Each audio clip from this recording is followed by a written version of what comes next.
بسم اللہ الحمدللہ والصلاة والسلام علی رسول اللہ۔ آؤ قرآن و نماز سمجھیں آسان طریقے سے 3 منٹ میں، سبق نمبر 16B، جس میں ہم عربی گرامر سیکھیں گے۔ اس سبق کے ختم تک ہم 66 الفاظ سیکھ چکے ہوں گے جو قرآن کریم میں تقریباً 23,650 بار آتے ہیں۔ گرامر کی مشق کے دوران TPI ضرور استعمال کیجیے، یعنی سنیے، دیکھیے، سوچیے، بولیے، بتائیے، دل سے کیجیے اور مل کر کیجیے۔ آج کے سبق میں ہم حرف جر علی لیں گے، یعنی پر۔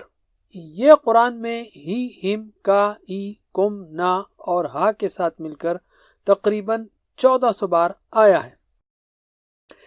علی یعنی پر، جیسے السلام علیکم، سلامتی ہو آپ سب پر۔ علی یعنی پر، اس لیے علیہ یعنی اس پر۔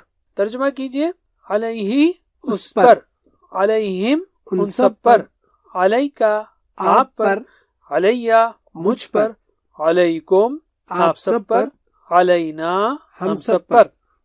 ایک بار اور، علیہ اس پر، علیہم ان سب پر، علیکا آپ پر، علیہ مجھ پر، علیکم آپ سب پر، علینا ہم سب پر۔ ماشاء اللہ۔ اب عربی بول چال سے پہلے ہم لیتے ہیں 2 نئے الفاظ، دین یعنی قرض اور ما یعنی نہیں۔ اس کا دوسرا مطلب ہے کیا، یعنی ما کا دوسرا مطلب کیا، لیکن ہم یہاں نہیں کے معنی میں لیں گے۔ ما یعنی نہیں۔ اللہ تعالی ہمیں قرض لینے سے محفوظ رکھے۔ فرض کیجئے کہ ہم میں سے کسی پر کوئی قرض نہیں ہے، تو میں پوچھوں گا تو کیا اس پر قرض ہے؟ آپ کہیں گے نہیں، اس پر کوئی قرض نہیں ہے، یا عربی میں کہیں گے لا ما علیہ دین، اس پر قرض نہیں ہے۔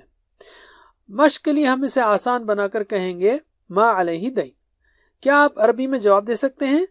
حل علیہ دین، ما علیہ دین، حل علیہم دین، ما علیہم دین، حل علیکا دین، ما علیہ دین، حل علیکم دین، ما علینا دین۔ ماشاءاللہ، ہم میں سے کسی پر کوئی دین نہیں ہے، الحمدللہ۔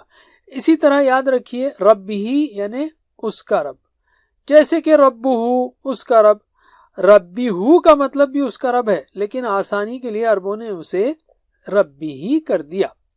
تو ربہ یعنی اس مرد کا رب، ربہا یعنی اس عورت کا رب، بھی اس مرد سے، بیہا اس عورت سے، فیہ اس مرد میں، فیہا اس عورت میں، علیہ اس مرد پر، علیہا اس عورت پر۔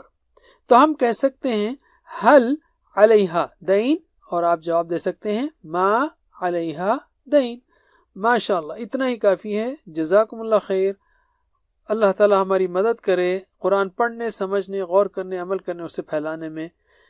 جزاکم اللہ خیرا، والسلام علیکم ورحمۃ اللہ وبرکاتہ۔ Please visit understandquran.com for our courses on Read Al-Quran, Learn Tajweed and Understand Al-Quran, and for one-to-one learning. Jazakumullah khair. Wassalamu alaikum.